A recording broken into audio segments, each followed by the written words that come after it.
So I'd like to now give you a broad overview of the function of this part of the inner ear. So we have a little region right here that's called the oval window. And this oval window is the site where the stapes makes contact with the inner ear. So you'll recall that the stapes is the most proximal of those three inner ear ossicles, and it functions like a little piston that moves back and forth, providing pressure on the inner ear at the level of the oval window. And as the stapes bulges into that oval window, pressure waves are transduced into the fluids that run in the scala vestibuli and the scala tympani. And these fluids then are conducted along the entire length of the cochlea. From this site of inward protrusion here in the oval window, and then eventually that pressure is relaxed with an outward bulge at the round window. And along the way, there are vibrations that are set up along this cochlear partition, from the base of the cochlea all the way up through its apex. These waves of pressure that are conducted through the fluids that run through the cochlea then will cause a vibration to happen within this cochlear partition. And that vibration then will cause a mechanical deflection of those tiny cilia at the tips of the hair cells. And this will be key for the transduction of this energy into electrical signals. Now what I'd like to do next is to talk about the tuning properties of this basilar membrane. And one convenient way to do it will be to uncoil this cochlea and stretch it out flat and have a look at the properties that exist across the length of that basilar membrane. So that's what we've done here. This is a representation of the human cochlea. So here's our stapes pressing back and forth against the oval window. Here's the round window where that pressure is commensurately relieved. And now I think we can better appreciate how pressure waves might travel from the oval window out to the round window with this point of continuity at the tip of the cochlea, which is called the helicotrema. So on the superior side, we have the scala vestibuli. On the inferior side, the scala tympani. And what the movement of the stapes does then is sets up a traveling wave that causes the basilar membrane to vibrate up and down as these waves are conducted throughout the cochlea. And it's this movement of the basilar membrane, specifically the movement of the basilar membrane against the tectorial membrane, that causes the hair cell cilia to move one way and then the other. Now, as we look at this cochlea unwound, we need to appreciate some of the biomechanical properties of the basilar membrane that allow for that important function to be performed, that is, the decomposition of complex sound into component frequencies. So near the base of the cochlea, the basilar membrane is considerably thicker and stiffer than what we find at the apex. At the apex of the cochlea, the basilar membrane is broader and it's much thinner than what we find at the base. And this gradation that we find between the base of the cochlea and the apex allows the basilar membrane to map out in a smooth progression tone, with high frequencies being represented near the base of the cochlea, where the basilar membrane is much stiffer and it will vibrate best at high frequencies, compared to the apex of the cochlea, where the basilar membrane is much more pliable and vibrates best to low frequencies. So if we looked at, for example, positions 1 and 2 here near the base, we find higher frequencies that give rise to the greatest amplitude of vibration, whereas positions 6 and 7 now vibrate best with greatest amplitude with low frequencies of stimulation.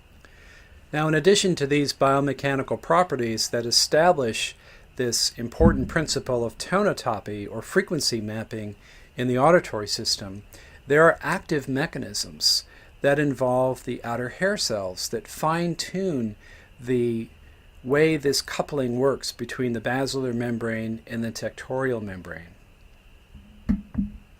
If we look then at this organ of Corti in the cochlear partition, what we see is contact between the tectorial membrane and this organ of Corti, this sensory epithelium. And the contact is in the form of these stereocilia that grow out of the apex of these hair cells. These outer hair cells, they're innervated, but they're actually innervated by axons that have an efferent signal.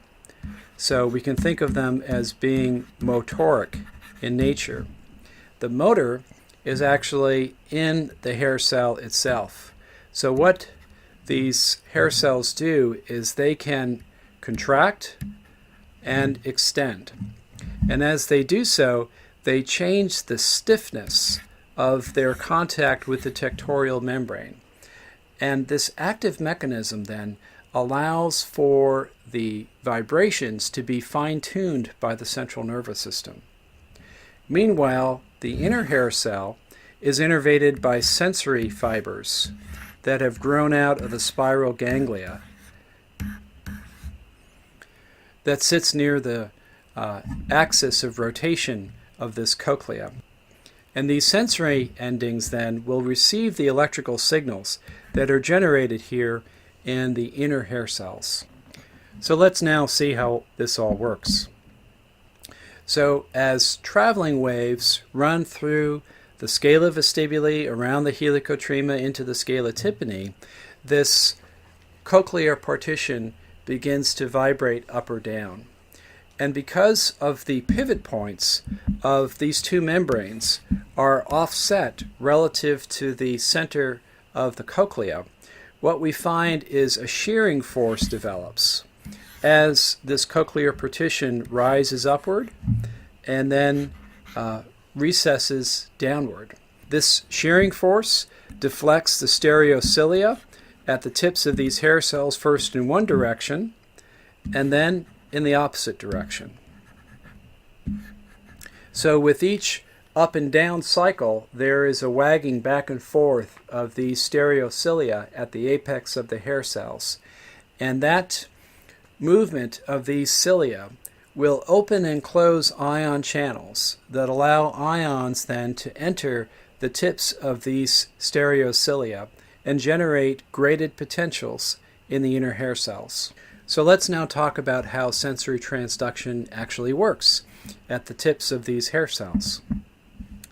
So, as I mentioned earlier, there is a third channel that sits in this cochlear partition, and it is quite special. It has a different kind of media in it compared to what we find in our scala vestibuli, in our scala tympani. In those two larger channels, the solution that we have there is called perilymph. And perilymph is very similar to the solution that bathes most of the cells of our body.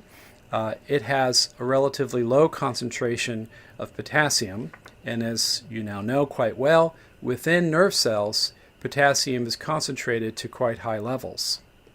Now, the scala media is really distinct in this respect. It has very high levels of potassium. This endolymph is enriched in potassium because of the activity of cells in a highly vascularized structure that has extremely high metabolic activity. It's called the stria vascularis, and this is an epithelium that secretes potassium and concentrates it within this scala media. Now, why is that relevant for sensory transduction? So here is an inner hair cell, and its stereocilia are protruding off the apical surface of the organ of Corti, that sensory epithelium. And at the very tips of these stereocilia are potassium channels.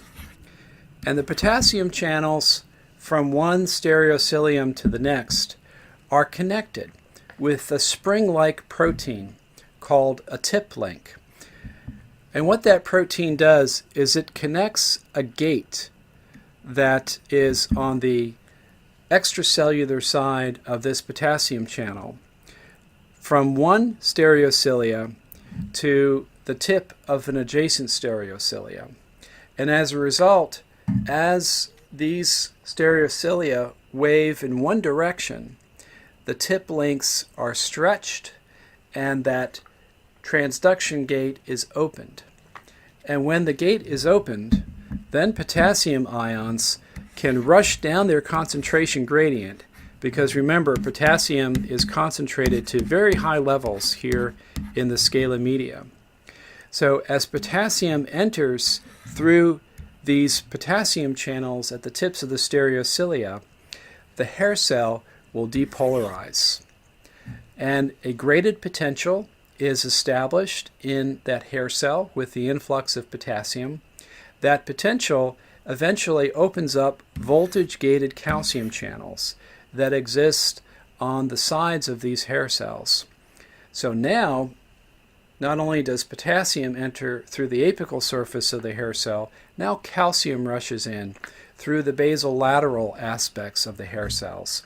And as calcium enters, then a calcium-dependent exocytosis of synaptic vesicles occurs along the basal region of the hair cell. Essentially, neurotransmission occurs. A neurotransmitter then is secreted from these vesicles and makes contact with receptors at the peripheral end of the spiral ganglion processes. So this afferent nerve here then is receiving synaptic connection from this inner hair cell. And with the release of transmitter, binding to receptors, ionotropic channels open up and cations rush in to that afferent nerve terminal, and an action potential is generated that may then propagate into the brain. Now, what I've described for you is what happens when the stereocilia are deflected in a particular direction towards the longest stereocilium. That's the deflection that puts stress on the tip link, pulling open that transduction gate, allowing for potassium to flood into the stereocilium. Well, I mentioned that these cilia will move back and forth with the upward and downward phases of deflection of the basilar membrane. As these stereocilia then relax back and are bent in the opposite direction away from the tallest stereocilium, then the stress on those tip lengths is relaxed, and the transduction gate can then close over the top of the pore of the channel. So the movement of these stereocilia allow for the cyclical opening and closing of this transduction gate. And one can imagine then what would happen to the membrane potential. The membrane potential would rise, would depolarize as the stereocilia are deflected towards the largest stereocilium, and then the membrane potential would fall or hyperpolarize as those tip links are now relaxed, the gates close, and potassium no longer rushes in.